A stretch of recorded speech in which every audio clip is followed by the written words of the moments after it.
Now, tales from the trail. As I said, these are four representative spring animals, but is it in fact spring? What season is it? Now, when we talk about something being well seasoned, it's usually spiced just right.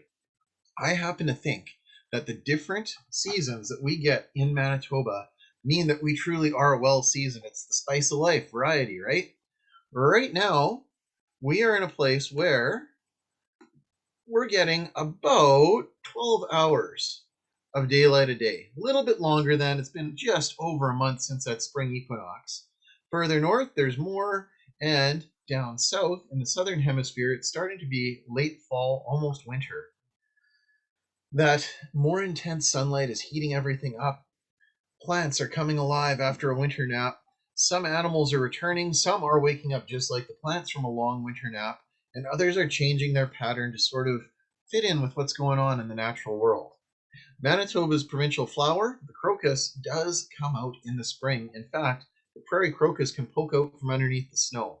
Now, not a lot of crocuses to be had at Fort White, but I always do think about my good friends in Rivers, Manitoba, and the Rivers Wetland Park, which just has lots of crocuses, at least when I was working with them there. So that's certainly something that makes me think of this time of year. One thing that I've sort of discovered as I've gone along in my career at Fort White is that I think we actually have more than four seasons. And what was really cool, a few years ago, I found out that traditionally the Cree in this area, that First Nation, recognizes six seasons. In addition to the spring, summer, fall, winter that we all know, there's sort of late summer, ice in, the sort of late fall when the leaves are off the trees, but it's not quite winter yet. Winter, springtime when the snow leaves from the forest, but the ice is still on the waterways, ice out, which happens next, and then summer. Now, another traditional view of that actually adds two more seasons. This is sort of a traditional yearly round from Finland that I think fits quite nicely. We don't maybe get midnight sun, but if you're ever up late in May or June, it's almost midnight sun. Um, I love this midnight sun for summer. Harvest season. You know, harvest season is sort of special. The colors are changing, but not quite yet. It's all the way to the colorful autumn. I love the differentiation between colorful autumn and first snow, because that's certainly something we see at Fort White. Frosty winter and crusty snow.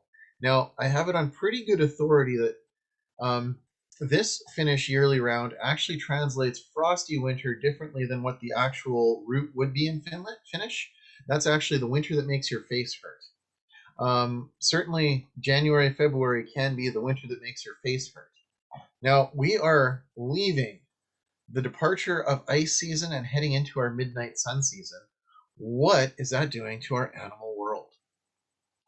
So, on the trail today, on the trail yesterday, these are the animals that really made me feel now. Our wood frogs are out and calling. Snakes are starting to wake up and do their garter snake spring thing.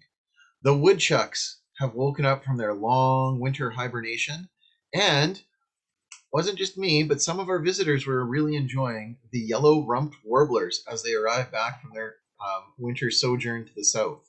So these four creatures are actually going to share the spotlight tonight. I hope that's okay with everybody. I know, a little bit different, but I hope that's okay. So wood frogs. Why the wood frog?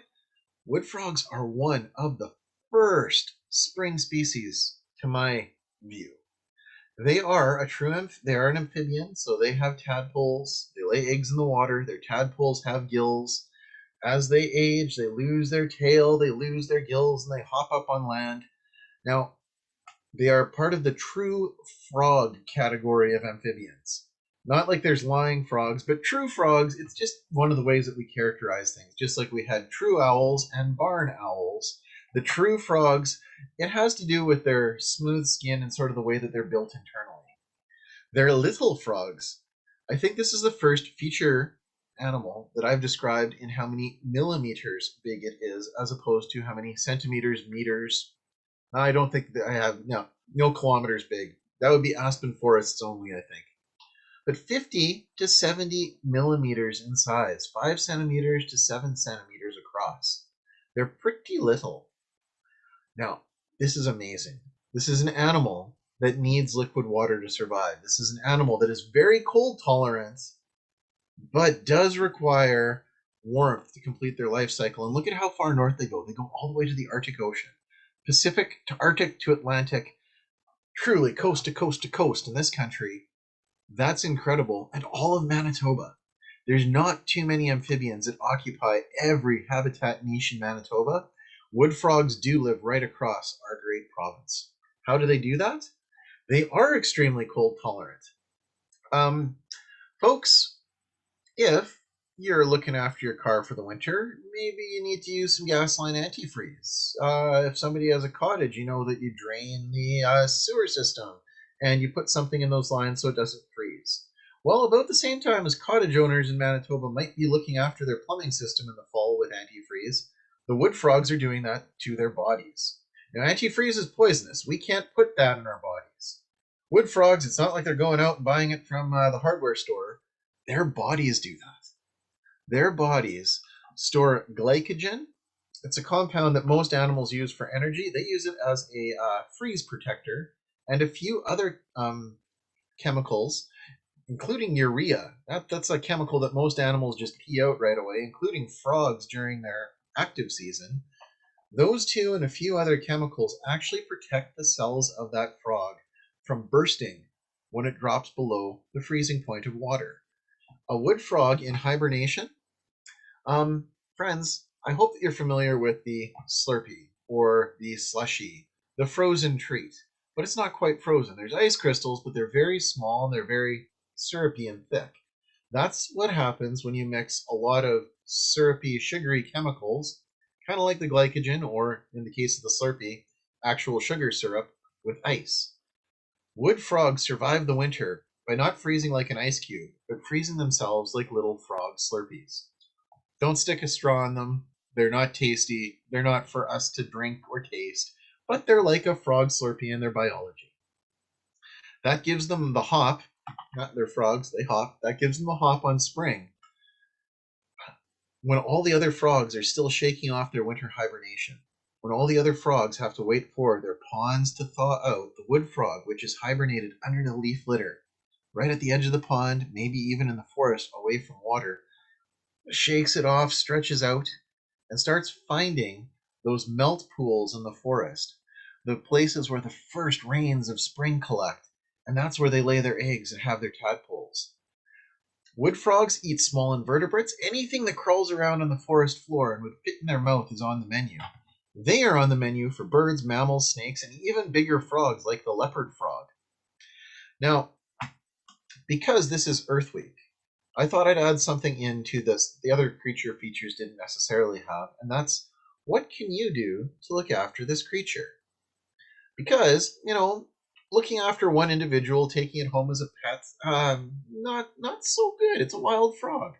So what can you do for wood frogs? Really protect their forest and scrub habitat, particularly where there are puddles. If there's willows in a park in your neighborhood, if you have a little wet spot in the backyard and you have a big backyard, those are good things for the wood frog. And if you maybe live in an apartment, if you maybe don't have a big backyard, if you can do something to limit the amount of salt that you're using on sidewalks, on roads, that kind of thing, that makes life a lot easier for those little tadpoles. Now, it's kind of cool. You can hear wood frogs all through the city. I hope that this works. Otherwise, I'm going to have to do a wood frog impression. They sound kind of like tiny little ducks quacking. And in fact, I actually had a guest 2 weeks ago when the very first wood frog started going, a guest at Fort White. We had mallards, we had one or two wood ducks. We didn't have a lot of our other ducks back yet. They were asking, why do I hear tiny ducks, but I don't see any? And it was, in fact, the wood frog. So this picture sort of shows a wood frog emerging from underneath the leaf litter. That is what they are doing right now.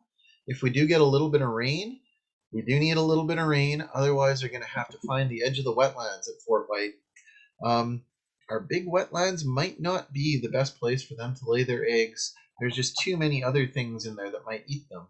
But if we get some good puddles going, the wood frogs will be very happy. And a great big thank you to naturenorth.com for the frog call. Folks, if you're interested in Manitoba frog calls, Manitoba owl calls, what's going on with some of our more obscure nature in this province, big shout out to them. Now, I mentioned that snakes will eat wood frogs, and a snake that would love to eat wood frogs is the red-sided garter snake. Garter snakes are emerging from their winter hibernation. They don't hide under leaf litter. They don't freeze themselves the way the wood frog does. The garter snake crawls underground, slithers down below the frost line. That's one of the reasons that Narcissus, Manitoba, with the holes in the limestone in that part of the province, is so important for the snake. At Fort White, underneath the roots of aspen trees, and where there are little pockets, little sinkholes in our rock, that's where the garter snakes have their hibernacula, or winter chambers. Garter snakes, black snakes, yellow stripes, about 50, half a meter, to 250, 2.5 meters long. They weigh, and I'm glad that I looked this up. I've never really thought about how much a snake weighs. I don't, it's kind of funny. You pick up a snake, gently, of course, but you don't really think about what it weighs, and their actual weight is 150 to 300 grams. So about a third of a kilogram, just over a tenth of a kilogram. Now, this range map here, I did not know that there were as many different garter snakes in North America as there are. I thought that I knew that there was an eastern, and that's the stuff in the light green, and the red-sided, but I wasn't aware of some of the other species, like this California garter snake. Did you know that there's actually a subspecies called the San Francisco garter snake that only lives in a couple places outside of that city? Absolutely incredible. But a good chunk of the snakes in this area, central North America, do make their way to hibernacula here in Manitoba because we have so many little pockets of underground warmth. It's interesting. Manitoba is not a caving destination. There's not a lot of caves that are big enough for people to really explore or crawl through. But we might have more caves than any other jurisdiction on the continent. They're just really little.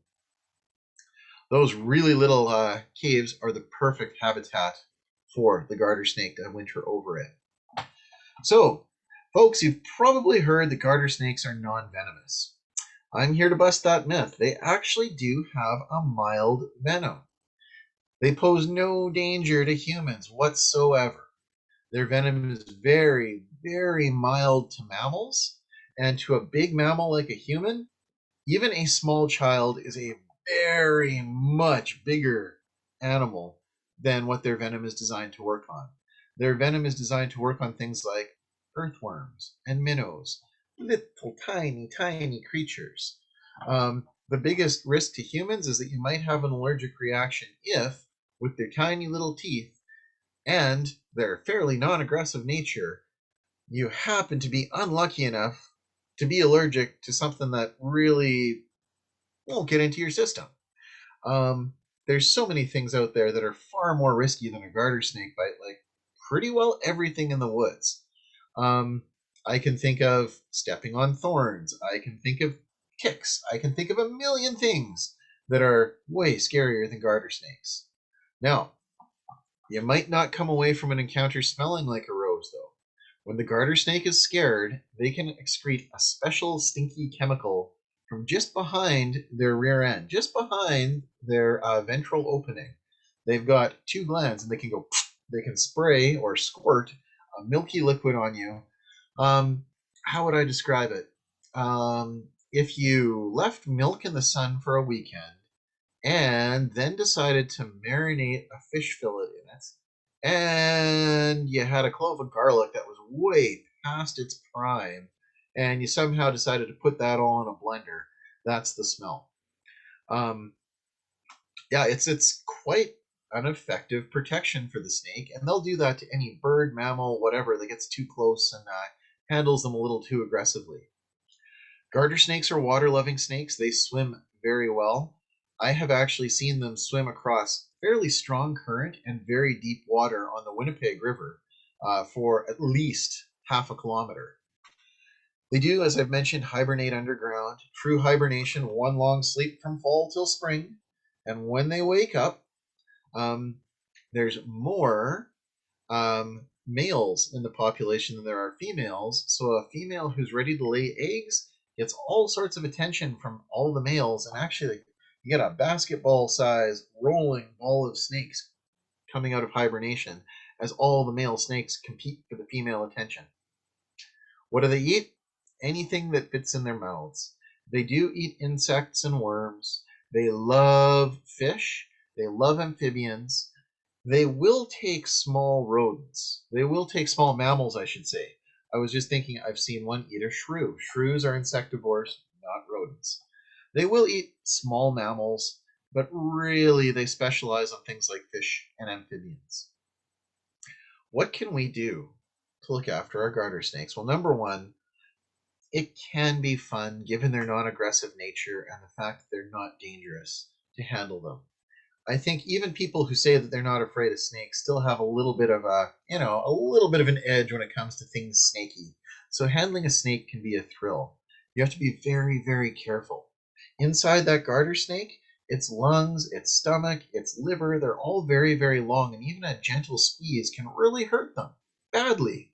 So we need to be very gentle if we handle them. And much like with the wood frog, it comes down to protecting habitat areas, especially where they hibernate. Now, you hear the word sinkhole and you think, ooh, not a place that I really want to be. So, I want to assure everybody these are not massive sinkholes, these are not massive caverns causing things, your backyard, your house to collapse. These are little pockets in the rocks, these are little hollows under tree roots. So if you know that there's hibernation areas in your neighborhood, especially if it's part of your neighborhood that you can look after, be careful around those areas. All right. And what are the garter snakes doing right now? Well, they are coming out of hibernation. I do have to tell you folks, if you were thinking of a trip to the Narcissus snake pits this year, Manitoba Conservation has closed that area to public visits because of the pandemic.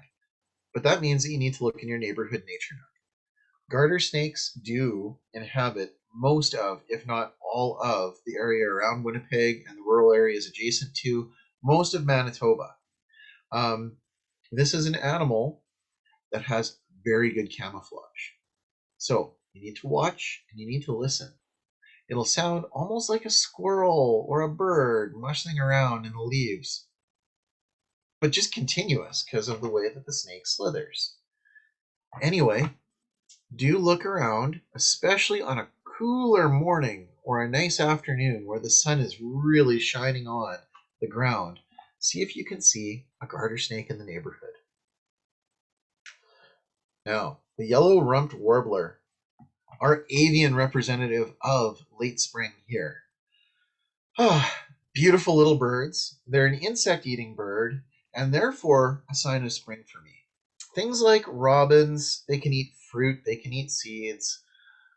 Once our insect eaters are back, it means that the temperatures are warm enough that we have insects flying around.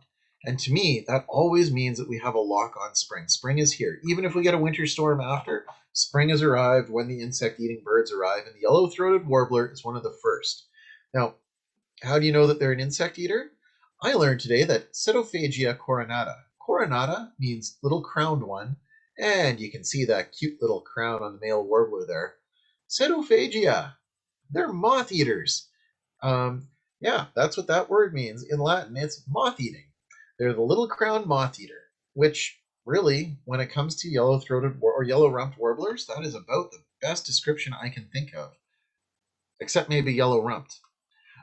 It was actually kind of funny. Yesterday we had a guest, and my colleague Katrina and I were fielding her question about what she'd seen in the forest. And um, I've never had heard two people use the word rump so many times professionally as we did yesterday to identify the yellow rumped warbler. So they do have a fun name, but it's a very apt name. Bright yellow crown, throat, wing patches, and tail end that has a nice bright yellow spot. Their range map here, the yellow is where they go in the summer, the green is year-round, and the blue is their hibernation areas. Or not hibernation, sorry folks, migration. They don't hibernate. You can see that they are coming from a long way south. Central America back up to Manitoba. So the warblers, all of them, are insect eaters. The yellow-rumped warbler will take fruit and seeds sometimes. I found out that they do like juniper berries, especially in their winter habitat when the insect population just isn't doing well. If they're flying in a mountainous area, a cold spell comes through, takes out the insects. Juniper is actually one of their go-tos. Now, that's kind of interesting because juniper cones, juniper berries, I imagine that they're decent enough, but they're certainly not palatable to me as a person. They are truly champion migrators. For their size, their flight is incredible, all the way from Central America.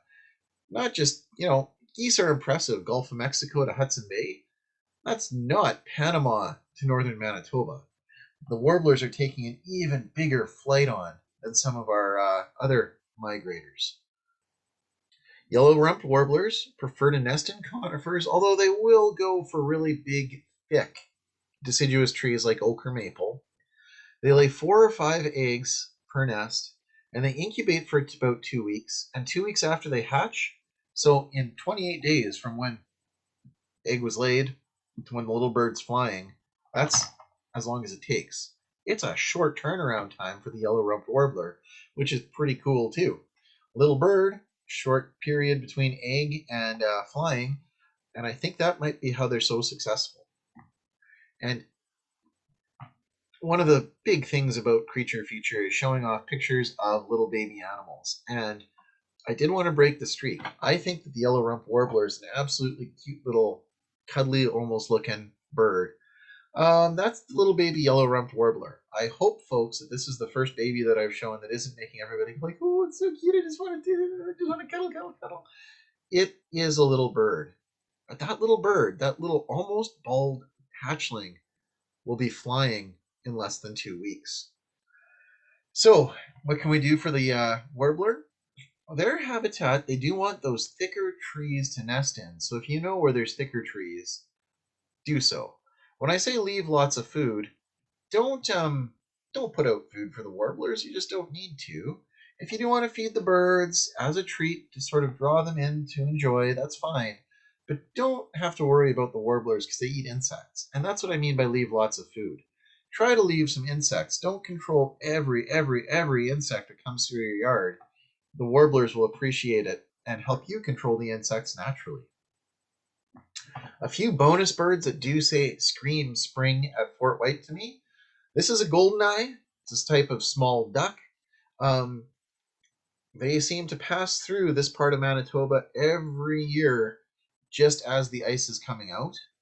We do have a few loons at Fort White right now, and Loon Week, and it is only ever a week. Loons need deep water with lots of fish in to be good to nest. Fort White just doesn't cut it. We're not deep enough and we don't have the right kind of shoreline, but we are a really good stopover. So every year, I get to see a few loons at Fort White and think, maybe this is the year. The emotional part of me, maybe this is the year. Maybe we get some loons. But the logic is like, Barret, you know that the habitat's really not suitable and they're only staging here. But there's usually 1 or 2 mornings a year where I do get to hear a loon calling at Fort White, and it just warms my heart. The common grackle, or blackbirds, they've arrived. They live in Winnipeg all through the summer. They also migrate from Central America. Had a really good close encounter with a grackle with a crew of students this week, and we were able to see the iridescence on them. Now, I probably would have been about upper elementary school myself when I first came to associate the arrival of the blackbirds with the arrival of spring. But because they can't eat quite as varied a diet as, say, a chickadee, they're not seed eaters, they do need to wait for things to green up and insects and worms to come around. And finally, the robin. Everybody loves the robin, and it's a good sign of spring. However, robins are really omnivorous. They don't just eat worms. In fact, worms are sort of like the treat on top of a mostly fruit and seed diet. Robins are starting to overwinter in Winnipeg. They're less of a sign of spring now than, say, they were 10 or 20 or 30 years ago. Some of that might be climate change, but this is also something that we were seeing before climate change really started accelerating. So it could just be that we're seeing adaptation in action. So first robin of spring might be losing its luster a little bit because it might be the last robin to leave. But the arrival of big flocks of robins and the sound of them in the trees, that's definitely a sound that says spring. Just so many people, I had to acknowledge it. One of my favorites, ask me about my woodchuck. Marmota monax, the only lowland marmot in North America. And one of the few mammals to truly hibernate. Woodchucks or groundhogs go underground in the fall, and it is one long sleep. It's not like the bear where they get up. Female bears have their babies in the den. It's not like a skunk or a squirrel that'll super nap and then be active on the warmest days of winter. Nope, for groundhogs or woodchucks, it is one long sleep. So when they finally come out of hibernation, you can be fairly certain that spring is there. I think that's part of the reason that they get used for that Groundhog Day legend.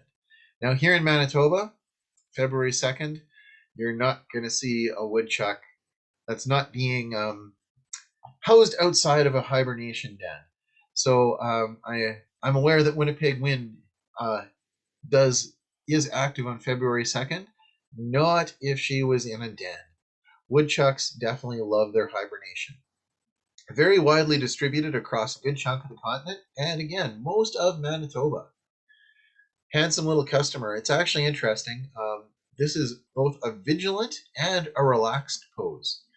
Apparently, when a woodchuck stands like that, it is looking for danger, but it also sort of like the, huh, I'm just very, very nicely balanced right now. Apparently, they don't use that much energy when they're standing upright like that. They are big animals. They can easily get over half a meter long, 70 centimeters at the top end, and 3 to 5 kilograms heavy. Folks, if you're using the old system, 5 kilos is that is pretty close to 15 or 16 pounds. That is a heavy animal. Now, woodchucks are obligate herbivores. They love eating plants, although they do have little meat cheats now and again. If they can grab a smaller rodent, if they can find some eggs, they have even been known to eat insects and other little invertebrate meat bits. So they eat a plant-based diet with occasional meat cheats. They are rodents. Their teeth grow 1.5 millimeters a week, which doesn't sound like much, but if a woodchuck's jaws misalign or for whatever reason it can't gnaw, that can become a problem for them. Fortunately, there's lots out there for them to chew on. They're not really all that destructive, but they will sometimes chew on wood, chew on various veggies that we would like to have. So, how can we best protect our woodchucks? Keeping them out, actually constructing fences, keeping them away from the things that we don't want them to chew on, and giving them the space to just do their woodchuck thing, apart from the spaces that we want them not to be chewing. So we can peacefully, easily coexist with woodchucks just so long as we are a little bit mindful of blocking them out from the spaces where they can't be and live near us, live next to us. It's truly a case of good fences make good neighbors. Now, I did not have a good fence. I just had the honor system with a woodchuck that I worked with during one of my first summers, even before I was at Fort White. This is at a park just south of the city. When I say park, I actually mean a little camp. I was site crew and booking manager. I was the staff person for the camp, a little bit of everything. And it could get a little bit lonely out there on the prairie all by myself. There was a woodchuck that lived very near, like the tool shed where we sort of parked and started the day. So I got to know that woodchuck quite well. You know, friends, that was the first time I had my own garden as an adult. I planted all the things somebody needs to make salsa. I was growing salsa that year. Well, as my onions greened and my tomatoes reddened and my peppers hottened, the woodchuck, it would come out in the morning, we'd say hi, it would finish its morning rounds about the same time I did, so we'd have lunch together. And by lunch together, I mean it would chew on some clover while I ate my sandwich, and we'd sort of look at each other, nod, and go about our afternoon routines. And you know, it would always be sitting there lying in Lying stretched out on the grass, taking in the sunshine and feeling the cool ground below it when I got back to my car near the end of the day to sort of stretch out, cool down before I headed home. I thought we had a really good bond going. Everything was ready to make salsa. I was pumped. I had jars. I had a recipe. I had everything. Until I arrived at my garden to find out that the woodchuck had waited till everything ripened, picked all of the veggies and taken them away, and eaten most of them, and left me one onion. It waited until everything was ripe. This is where I say, friends, good fences make good neighbors. I should have probably fenced off my garden and not just gone on the honor system with a big rodent. Now, to make up for the picture of the little yellow rumped warbler, which was not a cute little baby, I decided to throw in these little chucklets. And yes, I found out today that you can call properly little baby groundhogs or woodchucks chucklets. Now, if that is not just the most adorable name to go along with just the most adorable little critter, I don't know what is. So, folks, making up for the scraggly looking baby bird, you have chucklets. This is actually what the woodchucks at Fort White will be preoccupied with today. Mom is underground and she will have had her babies. They will be getting bigger, getting their fur, and getting ready to adventure out in the world just like these chucklets are here. A few other spring sightings before we go to questions. Catkins everywhere, the first flowers of spring. Friends, if a flower is not showy at all, if a flower has no scent or color, it's a wind-pollinated flower, and most catkins are in fact wind-pollinated flowers. We have some pussy willows here, some aspen catkins here, and hazelnut bushes are also getting their catkins. Hazelnuts are scaly as opposed to the feathery or furry pussy willows and aspen. So that's another really solid sighting that says ice out is happening, spring is here. The northern harrier, a migrating hawk. Um, the arrival of the harriers always seems to coincide, for me at least, with the first couple really truly warm days of spring, and this year was no different. Our harriers are moving through. I don't know why I don't see them flying on cooler days, but as soon as the temperature starts getting up there and the wind starts blowing from the south, in come the northern harriers, heralding the arrival of summer. Also, right now, not necessarily just a spring sighting, in keeping with beautiful or really, really cute baby mammals, a baby muskrat for everybody. Mother muskrats are incredibly productive. They have 6 babies at a time, and it's not that spaced out between litters. The mild winter seems to mean that a lot of baby muskrats made it through the coldest part of winter at Fort White this year. So we just have a lot of muskrats and a lot of little babies and a lot of little adolescent muskrats around. Again, not really a spring sighting per se, but very much a spring 2021 sighting. So, folks, if you see something swimming like a beaver, but is only the size of a loaf of bread, and instead of a big flat tail has a little ropey tail, you've seen a muskrat. Beavers are quite a bit bigger. Um, a muskrat is about the size of a Canadian football, about that shape, too. A beaver, well, they top the scales at like 25 to 25 to about 40 kilos. They are big animals, bigger than we give them credit for, and generally not present at Fort White. So if you see something that looks like a small beaver, it was a muskrat. On land, groundhogs or woodchucks also get mistaken for beavers as well. No scaly tail at all, flat or otherwise, just a little tuft of a tail, and far, far more capable of loping around on land than a beaver would ever be. Now, folks, thank you very much for tuning into this special edition of Creature Feature.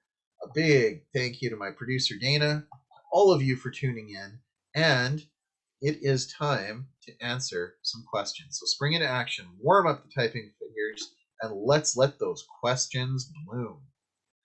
All right. I'm going to call up our question sheet. And first question, do other frogs use antifreeze when they hibernate? I'm not sure. I know that the Wood frog does. I don't believe that other ones do. I think that's fairly unique to the wood frog. Now, I'm not a frog expert, but I do believe that that makes the wood frog fairly unique. And that also means that the wood frog can live a lot further north than most other frogs. How many species of frogs do we have here in Manitoba? Just let me count. Um, hmm. Frog.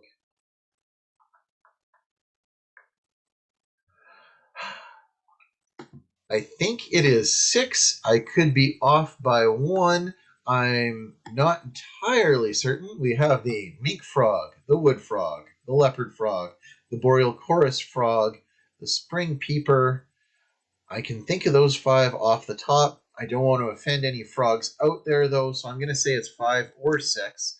Um, if any of you are good friends with the frog that I've forgotten, I'm not counting toads right now. We have the Canada toad and the American toad. Um, and that has just to do that's this common name of the species, nothing to do with their passports. We just have the Canada toad and the American toad. Um, anyway, yeah.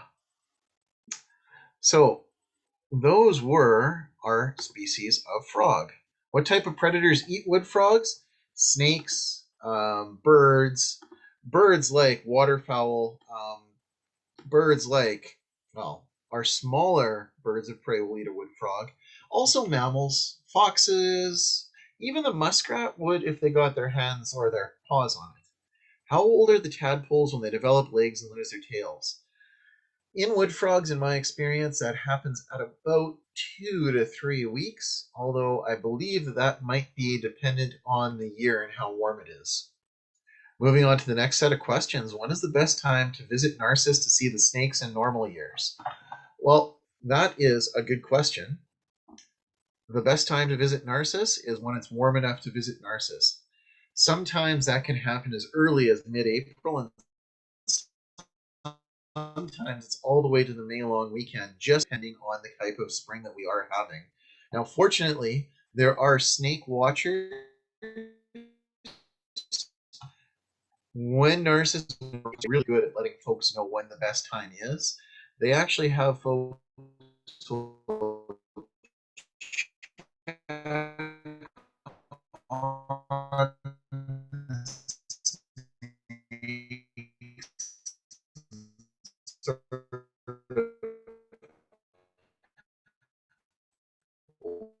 let you know first week of May, you're never going to be disappointed by a visit to see the snake dance.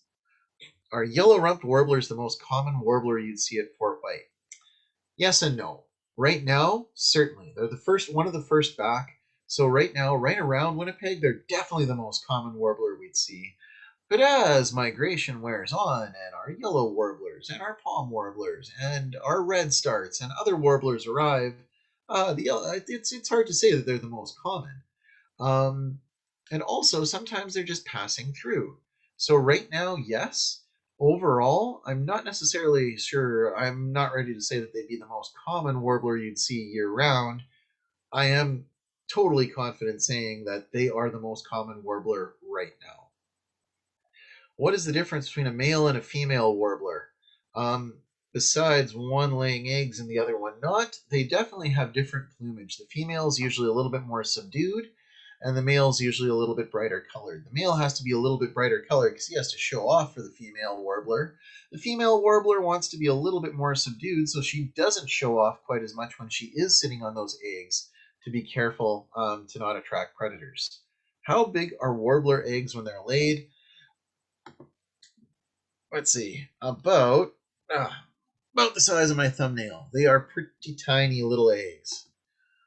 Um, they don't get much bigger either. They sort of stay as big. Well, once they're laid, they're laid. They don't get bigger. The baby gets bigger inside and then hatches out. How big is a woodchuck den? What type of materials do they need for a den? Woodchucks will line their burrow with shredded bark, with grass, with dried leaves, with other soft things that they find. Um, the woodchuck den, I haven't actually seen that many, but about, hmm, I would say about the size of a pretty standard little tote bag. The kind of bag that you might take to the gym with a change of clothes and shoes in it. Definitely smaller than a hockey bag, definitely bigger than the woodchuck itself. They don't want a really big den because they don't, as they hibernate with their body heat, but they also want to make sure that there is room in the springtime to have little ones and to turn around and that kind of thing. How many babies do they have a year? Woodchucks can have between 2 and 4 little ones in a litter. Do woodchucks mate for life or have multiple mates in a lifetime? That is a. I am stumped. I don't actually know. I think that they actually have multiple mates throughout a lifetime, but I do believe that it is one sort of a year. Do woodchucks use the same dens year after year? They do seem to keep their dens. They're pretty loyal to them, although they can choose different ones if they need to.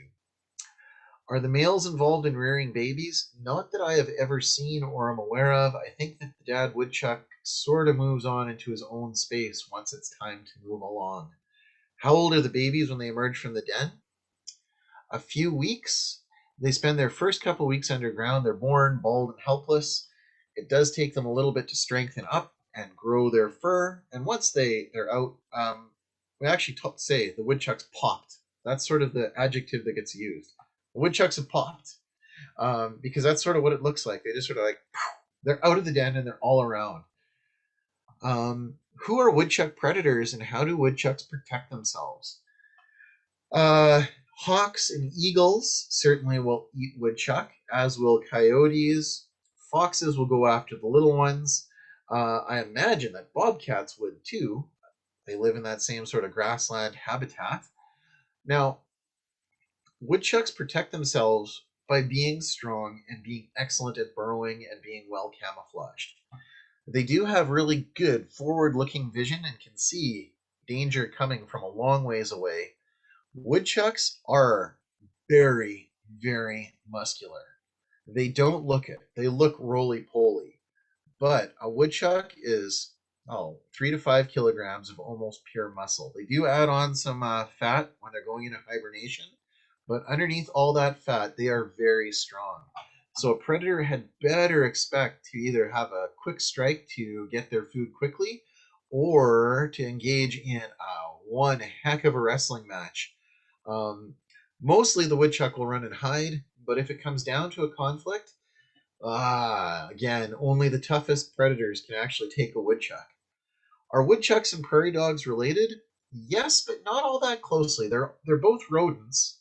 Rodents are actually the biggest and most successful type of mammal on Earth. Um, Woodchucks and prairie dogs. The woodchuck is a marmot, which is related to the ground squirrels, but a little bit hard to believe, but that gray squirrel that's stashing acorns in your neighborhood or the red squirrel that chirped at you the other day is actually more closely related to the prairie dog than the woodchuck is to the prairie dog. Okay, what was my favorite interaction at Fort White with one of the four main creatures tonight? Um, okay, that's a tough one. I'm gonna have to go with the woodchuck. Um, One of my first ever wildlife calls. I was only just seasonal at the time. I was covering the information desk on fall evenings way back when we got a call in that um, somebody felt that their neighbor had let a small beaver go in the neighborhood and that small beaver was eating his garden. Um, and I had to talk him down and help him realize that no, it was just a woodchuck. Later that same night, later that same night, right at lockup. It's September. Lockup was 7:30 or 8 o'clock. I can't quite remember, but I do know that the sun had just dipped below the horizon. Folks, if you're in the woods, I'm not sure if you've noticed this. We talk about darkness falling. Darkness doesn't fall. Darkness goes up from the ground, up into the sky. It gets really dark in the forest before it gets dark in the sky. It's hard to see. Well, it was that darkness rising, sun going down, and we had a couple of joggers coming off the trail, knew that they were heading out just at sunset. And they happily popped through the interpreter and said, "Oh yeah, we just saw some bear cubs on the trail." Okay, so I have to walk to lock some gates. I have to walk to make sure everybody's off the trail. And now there are at least 2 bear cubs reported seen on the trail. Issue with that, where there's bear cubs, there's a mother bear. I looked all around Fort White. I got on my bike. I went for a good ride around. I didn't find any people. I didn't find any bear cubs or any sign of bear. I just saw 2 woodchucks. And after about 90 minutes looking for the bear cubs, I realized that it was the second time in a night that I dealt with misidentified woodchucks. They are roly poly, much like baby bears, but they are in fact not related, well, apart from being mammals. And I didn't have to worry about an angry mother bear being around because it was just woodchucks. Our final question: what is my favorite spring tale from the trail for our last creature feature? One last story. Okay. Um, I think that my absolute favorite spring story from Fort White Alive ever is, and it's not just one story, but it's there's a family of geese that nests at Fort White. They've got a little extra white mark right above their eyebrow, or right above their eye. It looks like an eyebrow, and they all do seem to descend from one goose who had that marking, who'd been nesting at Fort White for a couple years before I came to Fort White Alive. And now there's a number of geese with that eyebrow mark that nest throughout the property. I will admit that the members of the eyebrow family seem to be a little bit more aggressive and a little bit less intelligent than your average goose, which does lead to some interesting visitor and staff interactions. But just the fact that I have seen that family come back loyally, I've seen that family grow and disperse, and I'm beginning to see that family sort of find new places to nest. And I'm beginning to see that that eyebrow family that used to seem more aggressive and less intelligent is sort of becoming a little bit calmer around people. So it's kind of neat. It's not a single story; it's a family drama that plays out every spring. But just being able to watch that and having that connection to the nature nook that is Fort White, and knowing like it's not just an individual person to an individual goose, it's me and my staff and my actual family having that connection to that goose family over a couple generations. That's my favorite spring tale from the trail for the creature feature tonight. Now, folks, remember, you can do a lot to look after habitat. Those little things that you do will add up. And on behalf of the 4 creatures featured tonight and all of the other creatures that occupy the neighborhood nature nooks with us, thank you very much for being a good nature neighbor, and have a great night. Thank you very much. And I hope you enjoyed Fort White Alive's Earth Week. Good night, everybody.